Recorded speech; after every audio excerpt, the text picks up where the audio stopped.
ካለው ብዬ እኮ ነው። አንተ ተንከሲስ እስኪ ድገሙ። ስሙ ያስጠላል አይደል? መጀመሪያ ነበር እንደዚህ እንዳትባል መስጋት የነበረብህ። ቆይ ምን ሳነሳየህኝና ነው እንደዚህ የምትለኝ? መንጋ ከብት ነዋ። በቃ እንግዲህ አትፈታተነኝ። እንግዲህ ሁለት ወዶ አይሆንም። ወይ እግርን ሰብስቦ መቀመጥ ወይ ደግሞ ስሙን አምኖ መቀበል። የምን ስም? ሌባ የሚለውን ስም። ወይኔ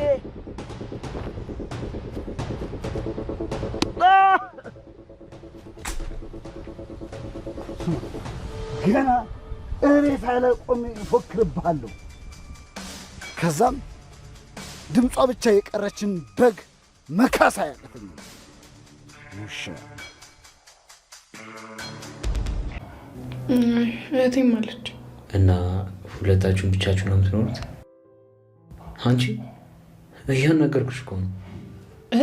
ምን አልከኝ? አንቺና እህትሽ ብቻችሁን ነው ወይ የምትኖሩት? አይ ባሏም አለ። የማን ባል? የኔ ሁኔያቴ ነው። እና አሁንም አለ? እና ሚስቱን ጥሎ የት ይሄዳል? ምን ነው እነሱን የምታመጧቸው ነው? አዎ ያው እየደበረኝ ስለሆነ እንዲያጫውትሽ ነው። እንደዚህ ግን አታስቡልኝ።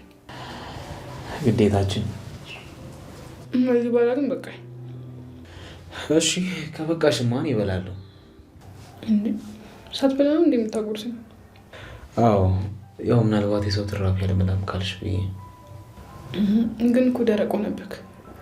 ሰላም ሰላም ውድ ተመልካቾቼ እንደምን አላችሁ? በያላችሁበት ሰላማችሁ ይብዛልኝ። የዛሬው ቪዲዮ የጽናት ክፍል 173ኛ ነው። እንግዲህ አሁንም ድረስ ሰኒ ከታገተችበት አልወጣችም። እንግዲህ ብዙ ስቃይና ፈተና እየደረሰባት ይገኛል። ስልክ ደውላ እህቷን ብታሳውቅም ነገር ግን እህቷ እስካሁን ድረስ አልደረሰችላትም።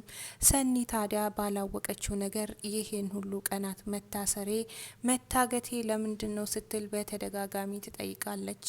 ኪያ ቤት ውስጥ ነበረች። ኪያ እንግዲህ ቤት ውስጥ ተቀምጣ ብቻዋን እየኖረች ትገኛለች።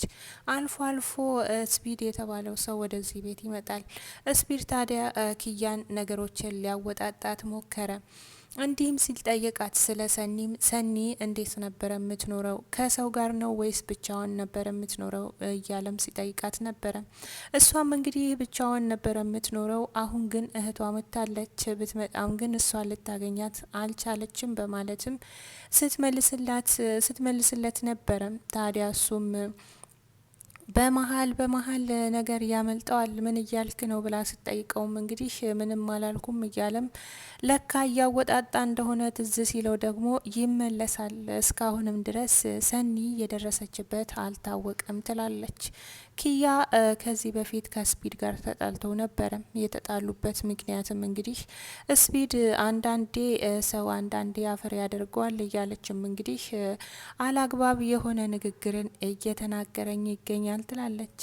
ስፒድ በሰኒ ላይ ጨክኖ አሁንም ድረስ ከእስራት ሊፈታት አልቻለም። ታዲያ የቤቱን ካርታ ካላመጣች እገላታለሁም እያለም እየዛተባት ይገኛል። ስፒድ ከሰኒ ምንም አይነት ነገር ባያገኝም ግን እስካሁንም ድረስ እገታውን ቀጥሏል።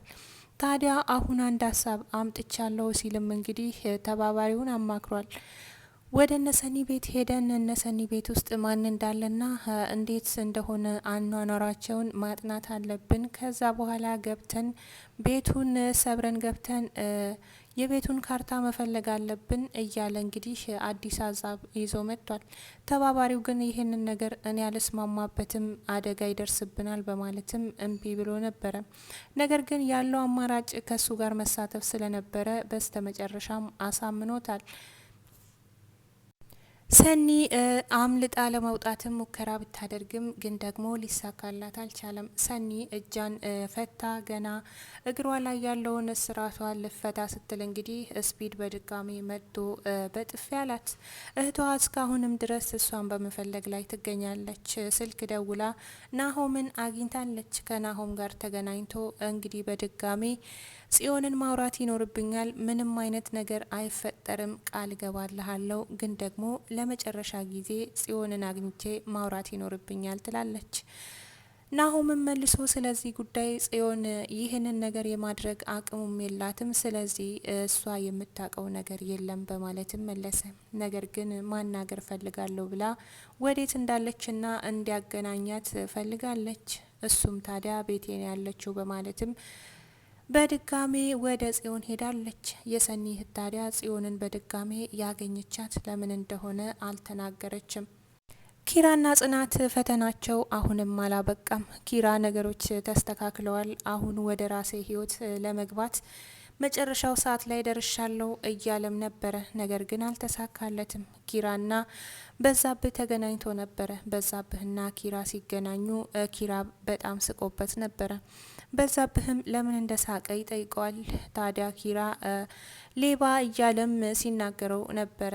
ይሄም እንግዲህ አናዶት ስለነበረ ኪራ የሚናገረውን ነገር ተናግሮ ከጨረሰ በኋላ አልፎት ሊሄድ ሲል እንግዲህ ከኋላ ዞር ብሎ እግሩን መቶት ኪራ ወድቆ ነበረ። በወደቀበትም በተደጋጋሚ መቶታል። ታዲያ ኪራ አሁን ላይ ለማግባት ተዘጋጅቶ በነበረበት ጊዜ ይህ ፈተና መፈጠሩ ደግሞ ጽናትን እጅግ አሳዝኗታል። ይሄንን አልሰማችም ነበረ። ቤት ብርቄና እንዲሁም ኒና ቁጭ ብለው ያለፈውን ነገር ሲያወሩ ነበረ። ጽናትም ከውጪ ስትመጣ ሁለቱን አንድ ላይ አግኝታለች። እንግዲህ ቢቻላችሁ እዚህ ቤት ባትመጪ ደስ ይለኛል። ብርቄ ከመጣሽ ግን መጠጥ የሚባለውን ነገር አስወግደሽ ነይ፣ ካልሆነ ግን እዚህ ቤት ላይሽ አልፈልግም አለቻት። ብርቄም እንግዲህ ምን በድዬሽ ነው እንደዚህ የምትይኝ? እኔ ወደዚህ ቤት የምመጣው እናንተን ለመጠየቅ እንጂ ለመጠጣት አይደለም። እንዲሁም ደግሞ ኒናም ከልክላኛለች፣ አያስፈልግም ብላኛለች በማለት መለሰች። በዛብህ አሁንም አርፎ አልተቀመጠም። እንግዲህ ኪራን መቶታል። ኪራም ወድቋል። የኪራ ደስታው ቅርብ እያለ እንግዲህ ሀዘኑ ደግሞ ከኋላው ተከትሎ መጥቷል። አሁንስ መውጫው እንዴት እንደሆነ ጽናትም ግራ ተጋብታለች። አንተን ገድዬ ገና በእሬታ ላይ ፎክራለሁ እያለም እንግዲህ በዛብህ ኪራን መቶት ኪራ ከወደቀ በኋላ በጣም ሲዝትበት ነበረ። ኪራ እንግዲህ ከዛ መነሳት አልቻለም። ሳያስብ መቶት ስለነበረ በጣም ደንግጦ ወድቋል። ናሆምም እንግዲህ ጽዮን ስለዚህ ጉዳይ ምንም እንደማታቅ በተደጋጋሚ ለሰኒ እህት ተናግሯል። የሰኒ እህት ግን ይህ ብቻ አሳማኝ አይደለም፣ በድጋሜ ላገኛት ግድ ይላል ብላለች። እንግዲህ ማግኘት ከፈለግሽ ብቻሽን ሳይሆን ምሩ ባለችበት አግኛት በማለትም ጽዮን እነ ምሩ ጋር እንደነበረችና ቤቱ እንደሆነች ጠቆማት። እሷም እሺ መልካም አናግራለሁ፣ ለነበረን ቆይታ አመሰግናለሁ ብላ ወደ እነምሩ ቤት በድጋሚ ሄዳለች። ታዲያ ጽዮን በጣም ተናዳ ወደ አለምዬ ተመልሳ ነበረ። ወደ አለምዬ የተመለሰችው ለምን እንደሆነ አለምዬም አስጠንቅቃ ጠይቃት ነበረ። ናቲና ቅዱስ ተጣሉ። ናቲና ቅዱስን ያጣላቸው እንግዲህ እንቡጥዬ ነች። እንቡጥዬ በተደጋጋሚ ቅዱስ በተኛበት መኝታ ክላሱ ገብታ እሱ ሳይፈልግ እንደለመደችው ስትለጣጠፍ ነበረ። ቅዱስ ደግሞ ይሄንን ነገር በጣም ይጠላል። ታዲያ በድጋሚ እዚህ ቤት ላያት አልፈልግም፣ እሷን ድጋሚ እዚህ ቤት ይዛሀት ከመጣ አንተም ከእሷ ጋር ልብስህን ተሸክመ ከዚህ ቤት ትወጣለ ሲልም ናቲን በጣም አስፈራርቶታል። ናቲም እንግዲህ ሽምግልና ካልሄድክልኝ በማለትም የናሆምን አባት ቅዱስ ጋር ሽምግልና ልኮታል። የናሆም አባትም እውነታውን እያወቀ ወደ ሽምግልናው ሄዶ ነበረ። ናቲን ይዞ ቅዱስ ቤት ሄደ። እንግዲህ ናቲ ገና እንደገባ አልቀመጥም፣ ሽምግልናው የመጣሁለት ጉዳይ ሳይሳካልኝ በፍጹም አልቀመጥም አለ። ይሄና ያ ይለያያል። ይሄኛው አለመቀመጥ ሳይሆን ተቀምጠ ተነጋግረን የምንፈታው ጉዳይ ነው። ስለዚህ መቀመጥ ይኖርብሃል በማለትም የናሆም አባት እየሳቀበት ናቲም ተቀመጠ። እንግዲህ ጉዳዩን የጨርሼ ጭብጡን እነግርሃለሁ፣ ውጭ ጠብቀኝ በማለትም ናቲ ከቤት እንዲወጣ ተደረገ። እንግዲህ ቅዱስም እኔ በሱ የሚጨክን አንጀት የለኝም፣ ነገር ግን እንዲፈራና ከዛች ልጅ እንዲጠነቀቅ ብዬ ያደረኩት ነገር ነው ይላል። እንግዲህ ጓደኞቹ ሁሉ ደስታውን ለመካፈል የሚጠብቁት ኪራ አሁንም በድጋሚ ሌላ አደጋ ደርሶበታል። ኪራ ከዚህ በኋላ መጨረሻውስ ምን ይሆናል? እንዲሁም የሰኒ ጉዳይም እንግዲህ ሁላቸውንም አሳስቧል። አሁንም ድረስ ጽናትና ኪራ የሰኒን ጉዳይ አልሰሙም። እንዲሁም ደግሞ ቤታቸው ውስጥ ያለውን ዱብዳ እስካሁን አላዩትም። እንግዲህ ኒና ወደ ከተማ ሊመልሱኝ ነው፣ እኔ ወደዛ ወደ ሲኦል ቤት መመለስ አልፈልግም ስትልም ከብርቄ ጋር ሲያወሩ ነበረ። ብርቄም ወደኛ ቤት ነው ስትልም ጠየቀች። አንቺ ቤትሽ ብቻ ነው ሲኦል የሚመስልሽ፣ እኔ ጋም ሲኦል አለ በማለትም ስትል ነበረ። ውድ ተመልካቾች